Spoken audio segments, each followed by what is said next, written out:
वह दुश्मन अपने परिवार को नहीं हुआ, अपने पत्नी को नहीं हुआ, तो हमको क्या हो सकता है? ठीक है। हेलो, आइए आप हैं लवकुश पागल। उनका कहना है कश्ती गया किनारा गया दर्द दिल का सहारा गया। कश्ती गया किनारा गया दर्द दिल का सहारा गया। कोई पूछे या लवकुश पागल कहाँ गया तो बोल देना बेवफा के प्यार में मारा गया। उनके तरफ से 1 रुपए से पुरस्कृत किए हैं। हमारी पार्टी धन्यवाद देती है। मैं शुक्रिया अदा करता हूँ। जय हिंद जय भारत। ठीक है, अब मैं उन्हें बुलाता हूँ और बुढ़ा करके मैं सारा ही बात उन्हें सुनाता हूँ। भैया रुदल जीवित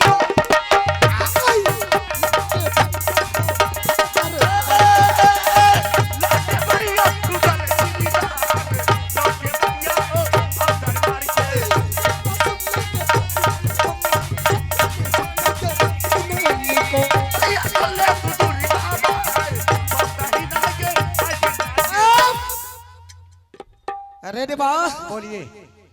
तुम रो रहा है, क्या बात है रे? ये खुशी का आंसू है भैया, हम काहे रोए?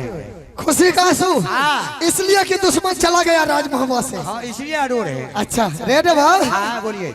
चबरो ना छोड़ दे। अलगे से बात करो ना। हाँ बोलो, बोला ना। अलग से बात करेंगे। अलग से बात करो, 5 फीट अलग से। क्यों रे? इसलिए जब आप अपने पत्नी के नहीं हुआ, अपना कन्या आगे भेले तो हमारे भा सकते हो। अरे बेहुदा, उसका नाम तुम क्यों ले रहा है? हम ओकरा नाम कथी लबे? अरे वो दुश्मन तो चला गया, राजमहल का संकट टल गया। संकट टल गया है, लेकिन हाँ, भैया हाँ। आने वाले में संकट ऐसा आएगा। अच्छा, कि आप इंतजार कीजिएगा। चला गया है संकट। इधर सुनो। हाँ वते से बोलो। अरे इधर जाओ, नहीं इधर। नहीं अब तो और डर मानी। क्यों रे? अब तू रार हम सार। ए वो वाला वाले रार भाग ले तो हम की कर? बेहुदा, अभी से उल्टा बोलना शुरू कर दिया। त्या कर लिया, तू अलगे रहो ना, अब हमरा डर हो ही तोहर। अरे इधर सुना। ना हट मार। अरे ऐसे क्यों कर रहा है? ऐसे एते दिना कन्या रह त हमरा डर मिटाल रहे। अब तो तू मले रार छो, तोर कोनो मान छ? अरे देवा, ऐसा कर, अब दोनों भाई को क्या करना है? क्या करना है? अब तो वह दुश्मन चला गया। चला गया है। ऐसा कर, चल दोनों भाई खाना बना करके, अच्छा आराम से खाना खा करके, हाँ दोनों भाई दरबार में सो जाओ। खाना पीना खा करके दोनों भाई सो जाएंगे।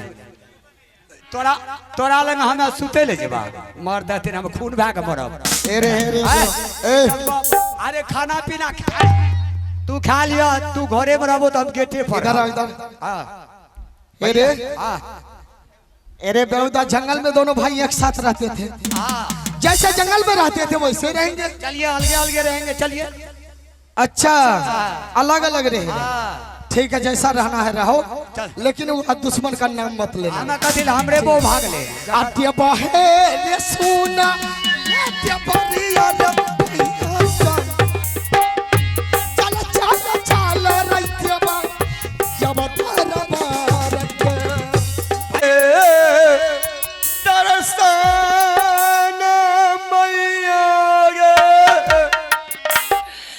अपना बेटी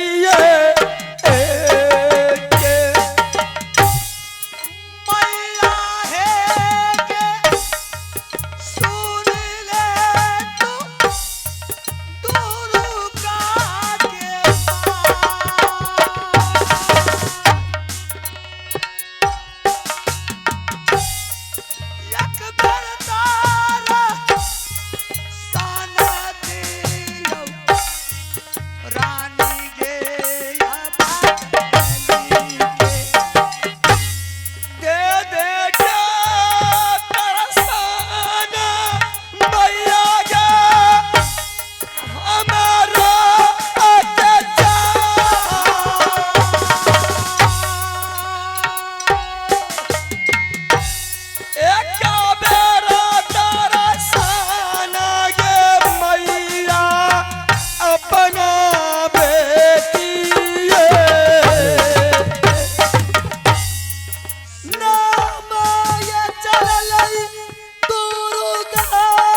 दुर्गा मैया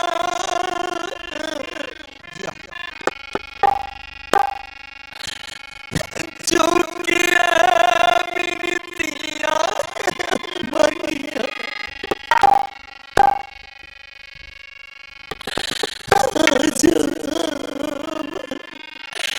करिया करिया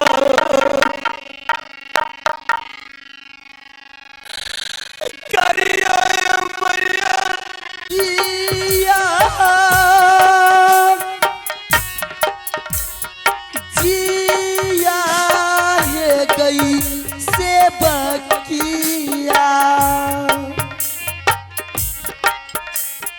लाखा ता गई बारिश नदिया सेवक है आ दुर्गा मैया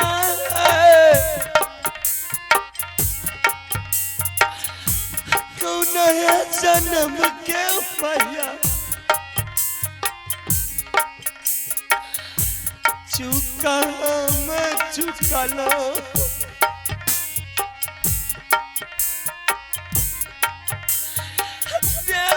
मैया दोबारा सजाइया मैं भैया तू लारी गई गाइया गाइया हे गई से बकिया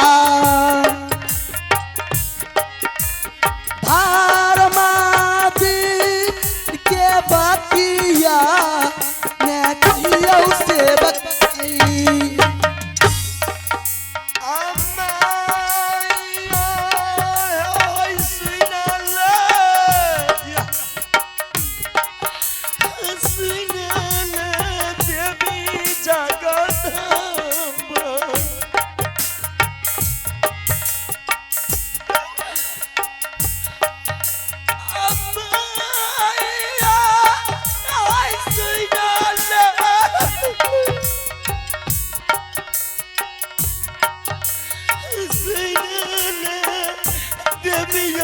रुपिया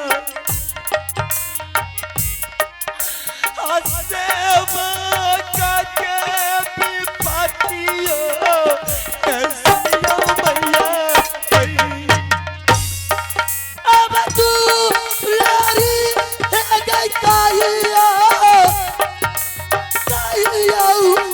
गई दुलारिया आई पी पाती गई हालातिया मैं कहियो दुलारी अरे पुत्री मैं तुम्हारी पुकार सुनकर तुम्हें दर्शन दी पुत्री और मैं जानना चाहती हूँ कि तुम ऐसे इकलौती सेवक को ऐसी क्या दुख मुसीबत आ पड़ी कि आज तुम इस देवी माँ की दर्शन पाई हो मैं जानना चाहती हूँ। ए माँ हाँ पुत्री हमारी पूजा में कहाँ त्रुटियां हो गई थी। नहीं पुत्री हमारी पूजा में अगर त्रुटि आती हमारी तपस्या में कहाँ हमारी दिक्कत थी कि तूने मुझे एक बार नहीं दो बार इस जंगल की राह दिखाई है। अरे बोल हमें क्या गलती थी। तू तो माँ है, जगत जननी माँ है, माँ की माँ है रे। आज मेरे साथ इतनी बड़ी अन्याय हो रहे हैं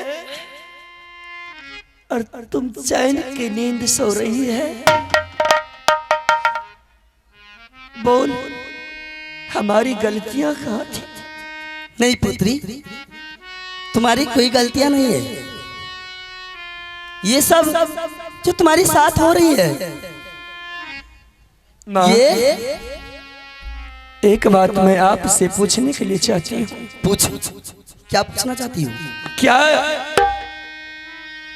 मेरी कोख से अब जो पैदा लेने वाले हैं या लेने वाली है पुत्री है या पुत्र है? देखो तुम्हारी क्या? कोख से जो बच्चा पैदा होगी वो पुत्री होगी। पुत्री होगी। हाँ, क्या वो हंसेंगे तो मुंह से आग का बबूला निकलेगा? क्या वो रोएगी तो पानी का गंगाधार बह जाएंगे? नहीं पुत्री, तुम्हारी जो कोख से बच्चा पैदा होगी वो पुत्री होगी, और वो पुत्री अगर तुम्हारी हंस देगी तो हीरे लाल जवाहर का ढेर हो जाएगा, और वो पुत्री अगर तुम्हारी रो देगी तो मोतियों की बरसात होगी। तब तो मेरे साथ में धोखा हुआ। पुत्री, हाँ माँ,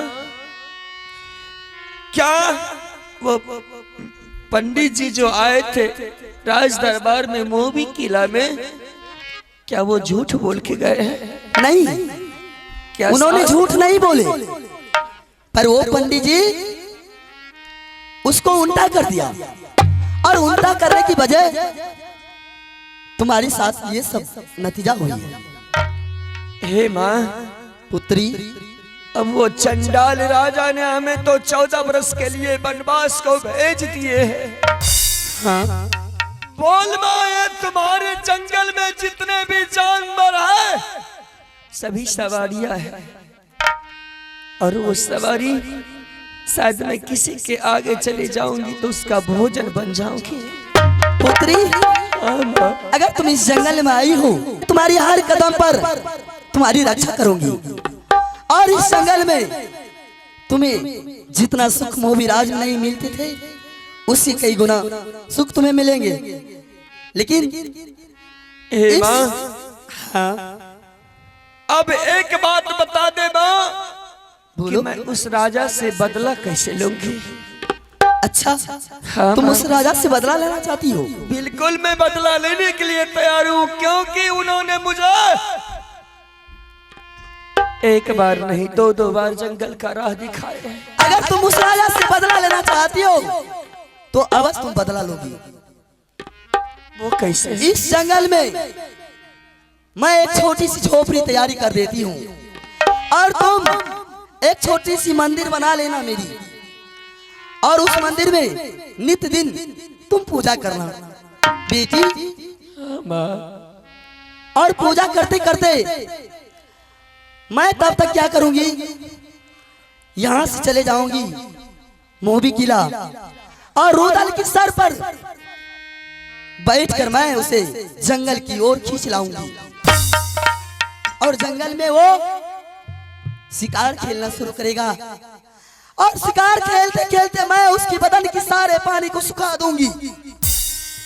बेचारा पानी के लिए तरसते रहेंगे, पानी पानी चिल्लाएगा उस जंगल में।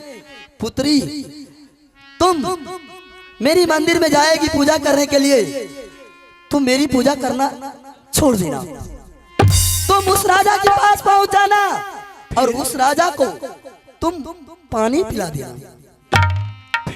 और फिर पानी पिलाने के बाद जब वो राजा होश में आएंगे तो तुम उस राजा को कुछ देर अपनी झोपड़ी में बिलवा लेना, और जब झोपड़ी में बिलवा लोगी, जब वो राजा जाने लगेगा झोपड़ी से निकल के, तो तुम उस राजा से कोई निशानी मांग लेना।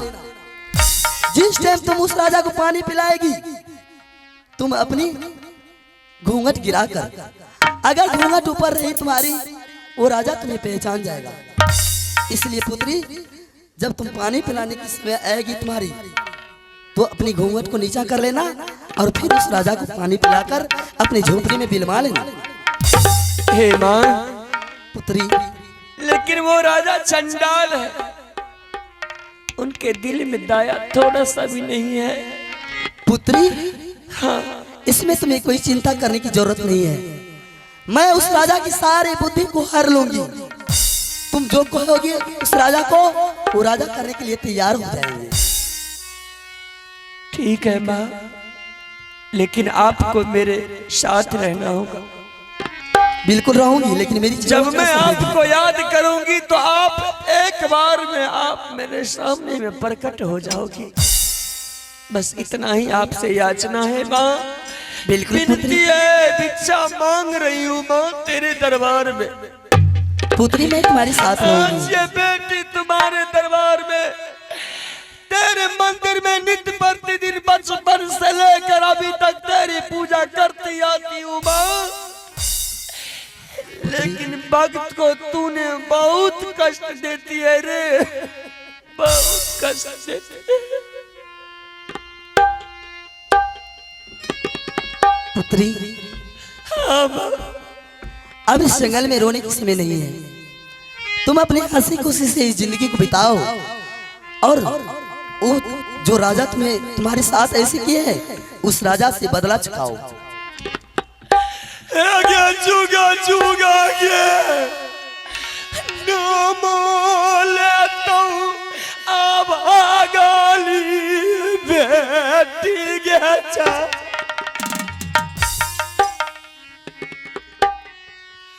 जुगा जुगा नमुआले बउगे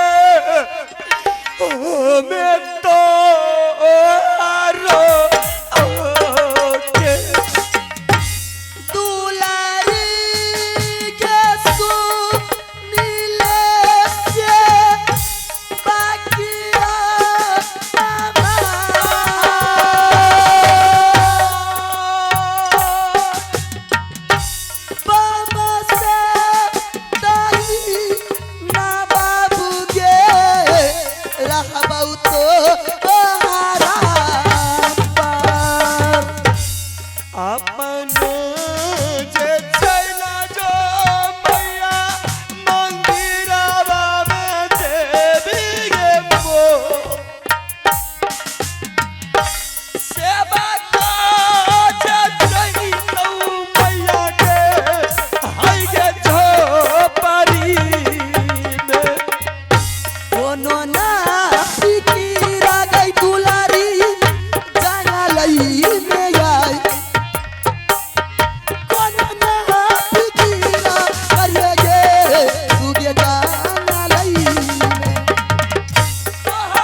मंदिर में जाई उड़ गई देवी अब मंदिर में।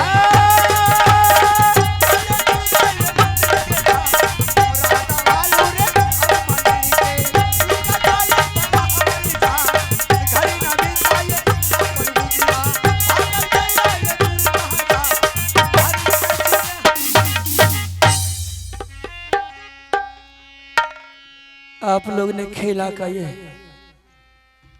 माँ शेरावाली के माध्यम से यहाँ तक कर देख लिए।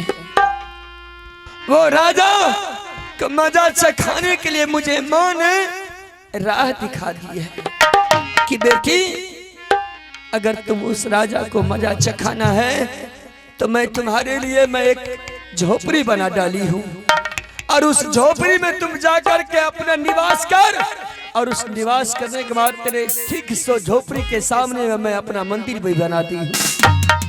तुम उस मंदिर में जाकर के हमारी पूजा नित्य प्रतिदिन करते रहना। वो राजा मोहबी किला में राज करता है, मैं उसके सर पर बरराना शुरू कर दूंगी और उस राजा को यही दिमाग में बैठ जाएगा कि मैं अब शिकार खेलने के लिए जंगल को जाऊंगा। राजा वो शिकार खेलने के लिए जंगल अवश्य ही आएंगे और उस राजा को माँ शेरावाली ने ये बोली है कि बेटी, मैं उसके सर पर जब बैठूंगी तो शिकार खेलते खेलते वो राजा को बहुत जोर का प्यास लगेगा। जब वो प्यास से वो मुरझा करके जमीन पर गिर जाएंगे तो उस वक्त तुम पूजा करने के लिए जाएगी। हमें पूजा छोड़ देना, हमारी पूजा छोड़ करके तुम उस राजा को पानी पिला देना और पानी पिलाने के बाद तुम अपना घूंघट को नीचा रख लेना। तुम एक बात जरूर कर लेना बेटी, उस राजा को बोलना कि अभी रात का टाइम है, आप मेरी झोपड़ी में कुछ देर के लिए विश्राम कर लीजिए, उसके बाद अपने घर को चले जाइएगा। माँ शेरावाली ने मुझे बहुत सही तरीका बताई है, मैं उसके साथ में अपना पत्नी धर्म निभा लूंगी, लेकिन उसे चेहरा नहीं देखने दूंगी। माँ शेरावाली ने ये भी बात बताई है। अब मैं यहाँ से चलती हूँ अपना झोपड़ी में। अब यहाँ से खेला का आगे का लीला देखिए क्या होता है। क्या बोलोगे? जगदम्बा मैया गे मो रखी है नजरिया कभी दे आई गे हमरो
जीता जहान जतरा रहे